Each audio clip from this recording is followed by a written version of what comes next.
В бане прежде всего, как говорят в русской пословице, нужно плясать от печки. Печь, она является основой и русского дома, она является основой и любой бани. Собственно, из печи идет все тепло. Вот в этой бане есть такая вот печь. Вы видите, она совсем не модная. Она сварена из толстого железа. И мастера специально сказали женщинам, что, вы знаете, говорит, лучше не ставить печку, купленную в магазине, потому что они все маленькие и не внушают совершенно русского человека никакого доверия. Мы вам сварим печь сами. Сварим печь из толстых листов железа, и вы не пожалеете, потому что такая печь прослужит очень долго. Вот была сделана такая печь. Она на самом деле большая печь. На самом деле она, вот мы посмотрим там размеры ее, вот такие вот примерно, сгодилась бы даже для помещения крупной общественной какой-то бани или сауны. Вот. Печь сварена на совесть. Но дело в том, что не все так просто, как кажется. Дело в том, что если мы посмотрим на печки заграничные, они относительно небольшие, тоненькие, из тоненького железа. Вот. Но на самом деле греют они, к сожалению, для наших мастеров, или, к счастью, для всех остальных, лучше, чем печи большие и из толстого железа сделанные. И я сам, в общем-то, был в такой ситуации, когда в 1988 году мне по большому знакомству сварили печь из толстых листов настоящей нержавейки, практически сантиметровых. И вот это было сооружение, которое не могло поднять двое здоровых мужиков, и с трудом транспортировало. Оно сжигало огромное количество дров, но баню топило, в общем-то, не очень хорошо. И потом, когда со временем я подарил ее соседу, а себе купил обычную маленькую Харвию, 8 или 10 киловаттную печку, я увидел то, что она как бы работает значительно лучше. Потом я подумал, а что так происходит? Происходит так от того, что на самом деле источником тепла является костер.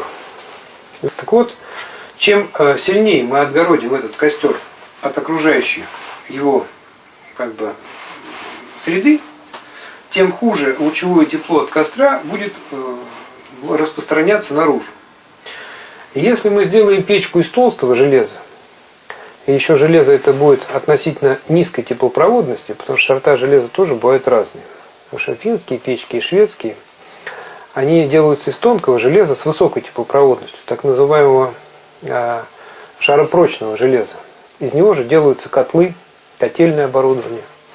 А обычное железо, вот, несмотря на то, что оно толстое, в общем-то, к сожалению, прогорит гораздо быстрее и раньше, чем тонкое, но жаропрочное железо. И сквозь жаропрочное железо, так как у него немножко больше теплопроводность, очень хорошо проходит лучевое тепло. И парадоксально, но факт.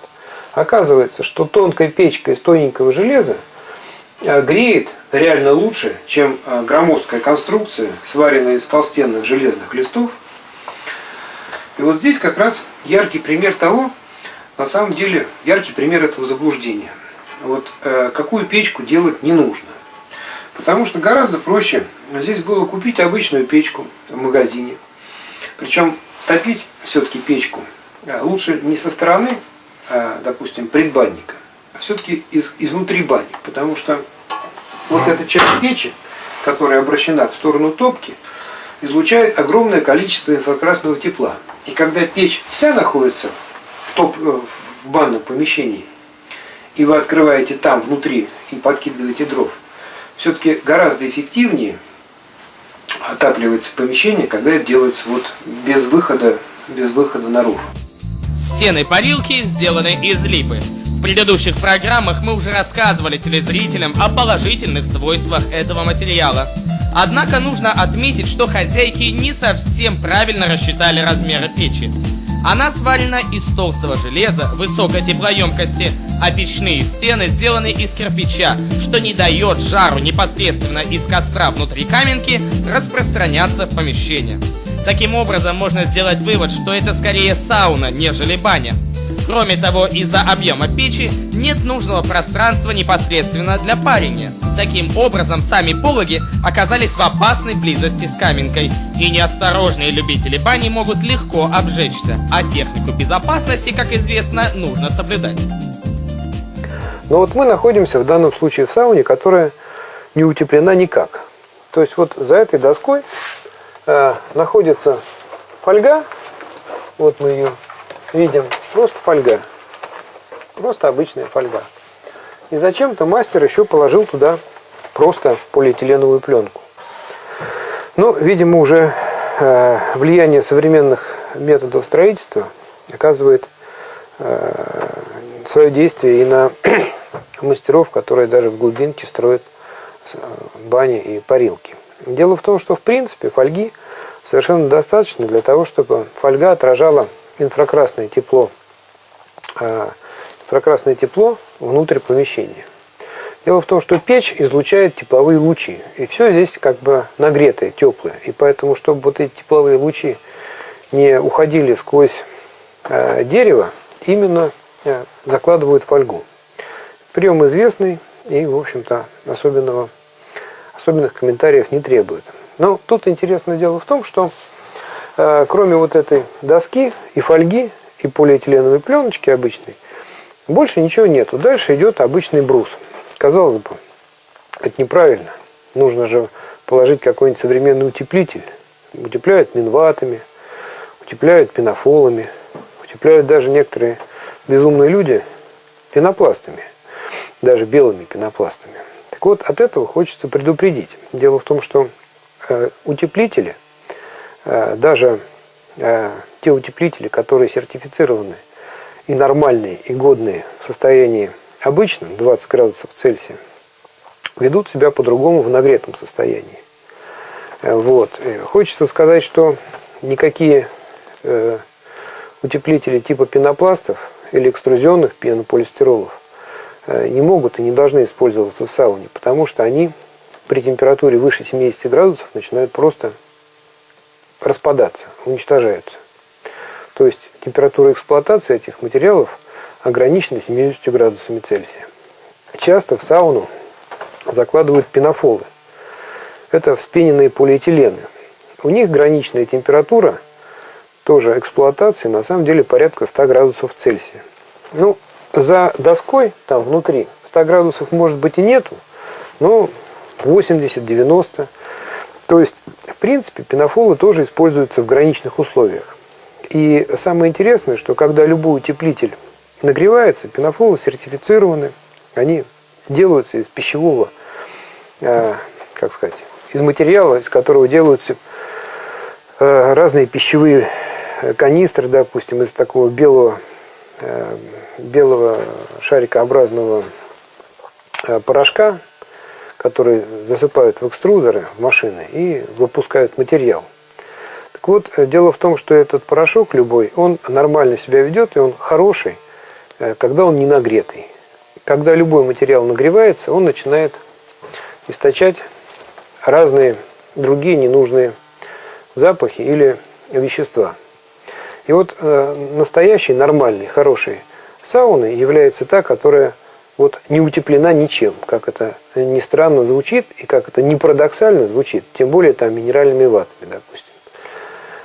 Даже самыми экологически безопасными, но тем не менее, они тоже содержат фенольные смолы в качестве составляющего связующего их компонента.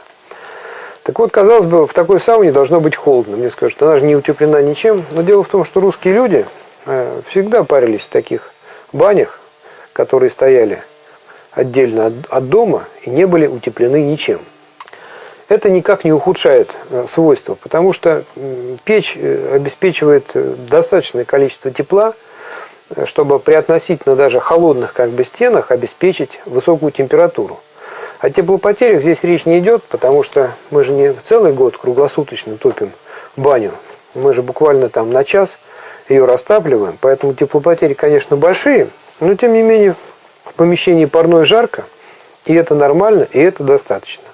Вот одно из самых основных свойств – это потолок и утепление потолка тоже. Вот здесь сказали, что потолок утеплен керамзитом. На самом деле керамзит нормальное вещество, просто это вспененная глина. Но дело в том, что кирпич делают обычно из качественной глины, а для керамзита глина подойдет всякая. И просто производители иногда берут некачественную глину, в которой есть еще другие компоненты. И вот как раз в случае, если керамзит сделан из такой некачественной глины, то в нем могут встречаться газы вплоть до радона. Но если керамзит сделан на нормальном заводе, на кирпичном, из той же глины, из которой делают доброкачественный полноценный кирпич, это вполне нормальный, экологически чистый материал. И вот мастер деревенский предложил засыпать керамзитом пространство, потолок. Здесь дальше чердачное пространство. Сказали, что керамзит там на штык лопаты. Правда, зачем-то его перемешали с опилками. Это, я считаю, сделали неправильно, потому что в парной большое количество пара, оно в конце концов проходит сквозь потолок и поднимается в чердачные условия утепления.